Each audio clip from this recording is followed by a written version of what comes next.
beli barang dengan harga jual sebesar biaya perolehan ditambah keuntungan yang disepakati, dan penjual harus mengungkapkan biaya perolehan barang tersebut kepada pembeli.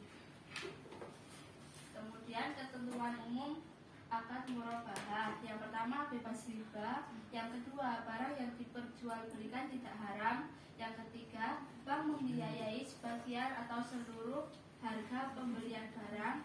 Yang keempat, bank membeli barang yang diperlukan nasabah atas nama bank sendiri, dan pembelian ini harus sah dan bebas riba. Yang kelima, bank harus menyampaikan semua hal yang berkaitan dengan pembelian kepada pembeli. Kemudian yang keenam, bank menjual barang kepada nasabah dengan harga jual senilai harga beli plus keuntungannya.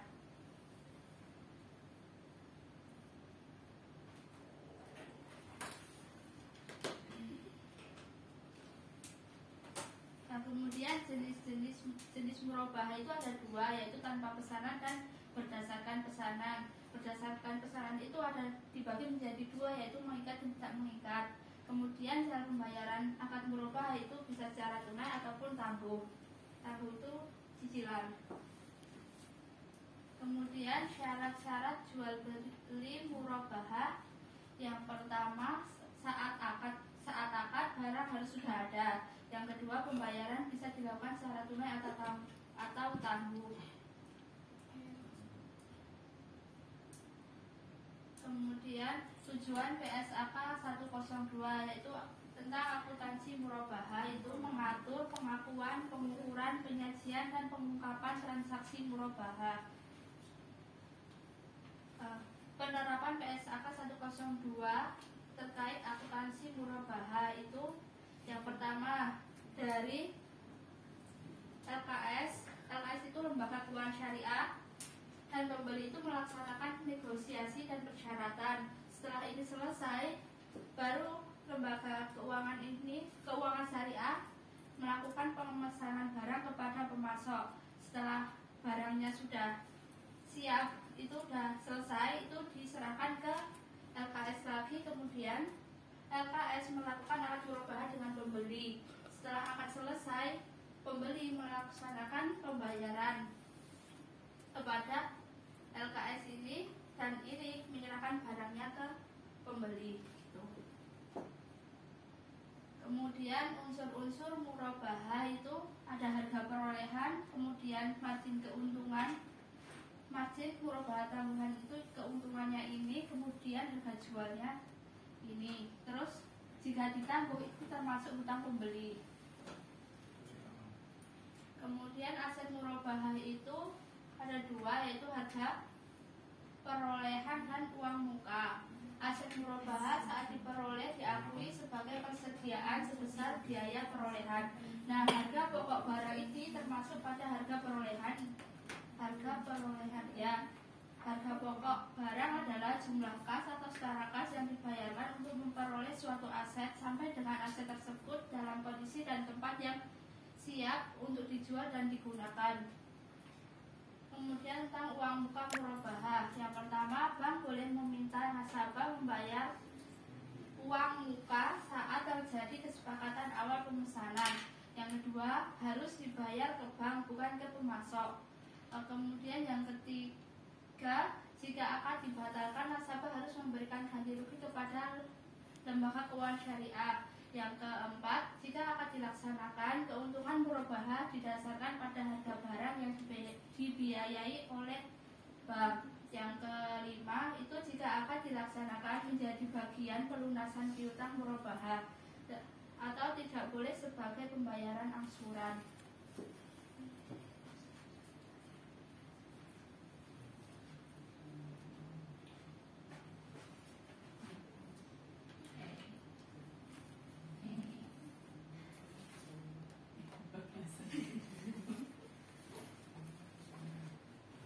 Nah, untuk keuntungan dari murabahah ini, yang pertama kita ada di metode penghitungan keuntungan. Kalau keuntungannya itu tuh tanpa aturan sebenarnya. Kalau di bank konvensional itu istilahnya bunganya atau keuntungan yang didapat gitu loh. Itu bisa flat, bisa juga dari anuitas. Kalau anuitas berarti hitungannya itu tahunan. Terus habis itu untuk metode penghitungan keuntungannya itu diatur sama PSAK. Yang pertama bisa pas penyerahan barang, itu keuntungannya langsung diakui dulu. Misal total harga barangnya 15 juta, keuntungannya 5 juta. Nah nanti pas ngangsur pertama itu yang dibayar itu uang bunganya dulu, yang diakui sama bank itu uang keuntungannya dulu, baru harganya kalau pakai di muka. Terus habis itu ada proporsional, jadi dibagi rata, 5 jutanya itu dibagi rata sama 15 jutanya berapa-berapa, jadi perangsuran baru dapat keuntungannya sidik gitu. Terus habis itu yang terakhir setelah pokok diterima, jadi misal harga barangnya 15 juta, keuntungannya 5 juta, itu 15 jutanya kesaur dulu, baru 5 juta diakui sebagai sebagai keuntungan. Nah kalau pakai yang ini tadi, nunggu piutangnya tertagih dulu, selesai dulu pokoknya, baru kita dapat keuntungannya kita, itu resiko sama bebannya itu terlalu besar, karena kan kemungkinan untuk kabur kan ada di belakang ya, maksudnya macet itu kan di belakang, nggak pas di awal gitu. Jadi kalau pakai ini cenderung nggak efektif. Kemudian untuk contoh kasusnya kita pakai bank syariah di sini. Misal bank syariah melakukan transaksi murabahah dengan nasabah, misal pakai mobil Innova gitu ya, 150. Jadi nasabah butuh mobil seharga 150 juta. Terus nasabah itu punya uangnya itu cuma di 30 juta. Nah, dari akad itu 30 juta uang muka itu disepakati oleh kedua belah pihak kalau keuntungannya bank syariah itu 21%. Nah, pembayarannya atau tenornya dilakukan selama 12 bulan. Jadi dari utang mobil Innova ini bakal lunas dalam 1 tahun gitu. Terus bank syariah membayar uang muka kepada pemasok sebesar 7.500.000. Apabila dibatalkan, berarti uangnya itu akan hangus. Nah, ini tadi kan udah disebutkan sama saudari Aisyah, kalau uang ini sampai hangus atau terjadi pembatalan, berarti yang nanggung itu si nasabah, bukan dari banknya gitu. Terus untuk keuntungan murabahah diakui secara proporsional. Jadi 150 ditambah 30 ini, enggak 30-nya dulu diakui bunga, tapi dibagi rata gitu konsepnya nanti. Terus untuk penghitungannya, ini bank syariah ya yang bikin, bukan orangnya. Nah, anggarannya itu setelah dihitung, kalau ini kan harga pokoknya kan 150, marginnya 21%, tadi 25 juta. Berarti kan harga jualnya kan 2 ini tadi toh. Jadi harga jual dari bank syariah ke pembelinya itu di 175, bukan 150. Tapi pembelinya udah tahu nih kalau harganya 150. Cuman kan karena dia mampunya ngangsur, jadi harus ada biaya lain yang harus dia tanggung gitu loh. Gitu. Jadi ini harga jualnya, terus uang muka yang bisa dia kasih 30 juta, berarti tinggal dikurangi. Sisa kewajibannya nasabah itu ada di 145 juta. Nah, untuk bank syariah itu perlu bayar ke pemasok berapa? Kan harga tadi kan 150, terus uang mukanya 30. Berarti kan bank syariah harus nalangi dana yang dikeluarkan bank syariah ke pemasoknya yang ngadain mobil Innovanya itu kan di 120 juta gitu. Nah, marginnya ini tadi kan segini, makanya dia kenanya segini. Marginnya tadi kan 21%, makanya dia kenanya di 25,2 gitu. Jadi marginnya itu bukan dari 150 juta, tapi setelah 150 juta dikurangi sama uang mukanya. Nah, uang mukanya itu kan tergantung kemampuan dari orang yang beli tadi kan, iso nggak ngei segini gitu. Nah, setelah dihitung ini tadi baru deh ketemu angsurannya per bulan kena di 12 juta, terus sisanya nanti dikurang-kurangi gitu. Karena tadi penghitungannya di ini ya proporsional ya, jadi hitungannya tuh rata gitu loh, nggak beda gitu. Terus terakhir,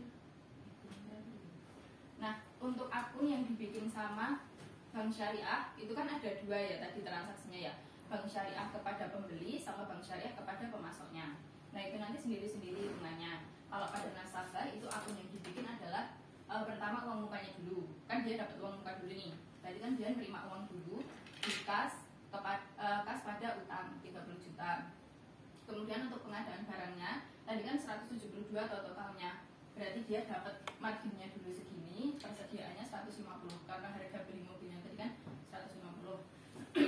Terus lanjut klaim uang muka. Nah tadi kan diterima dulu, tapi kan uang mukanya ini kan nggak dipek dia kan, jadi bukan masuk ke kasnya dia kan.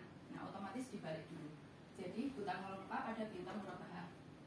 Terus kalau pada pemasok itu uang muka juga, dia kan bayar pada pemasok tadi kan 7,5 kan, pakai uangnya bank dulu. Nah itu jadi piutang uang muka, terus kas atau rekening pemasok. Terus habis itu penyerahan barangnya, akunnya, persediaan pada piutang dan kas rekening dealernya. Dia bayar ke dealer di uang segini, sama 7,5 sebagai apa mau uang mukanya tadi. Itu. Terus gimana kalau ternyata piutangnya itu bermasalah? Misal tengah jalan, pas awal baik dulu, terus tengah jalan tuh macet gitu. Nah apa yang dilakukan? Yang pertama, bank syariah bisa memberikan tambahan waktu, jadi nanti waktunya ditambahi. Terus yang kedua ada konversi akad. Jadi misal waktu ditambahi ternyata kok belum bisa, itu nanti akadnya diganti. Terus habis itu ada di kalau terakhir emang nggak bisa benar, berarti nanti akan dilakukan penghapusan buku dengan melakukan penjualan tanggungan. Jadi mobilnya tadi dijual, terus dihapus buku, diselesaikan gitu loh akadnya.